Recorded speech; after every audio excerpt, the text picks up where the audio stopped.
السلام علیکم دوستو، امید ہے سب ٹھیک ٹھاک ہوں گے۔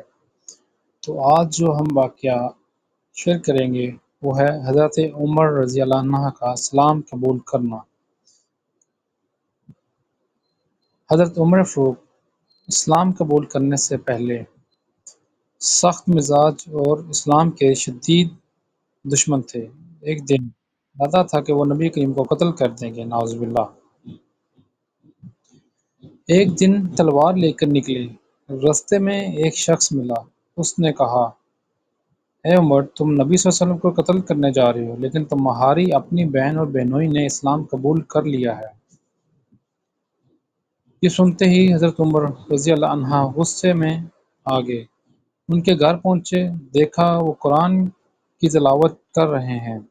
انہوں نے ڈانٹا، مگر جب قرآن کی آیات سنی ان کا دل پگھل گیا۔ انہوں نے کہا، مجھے یہ کلام سناؤ۔ وہ سورہ طٰہٰ کی آیات تھی۔ جیسے ہی سنی دل میں سچائی کر گئی۔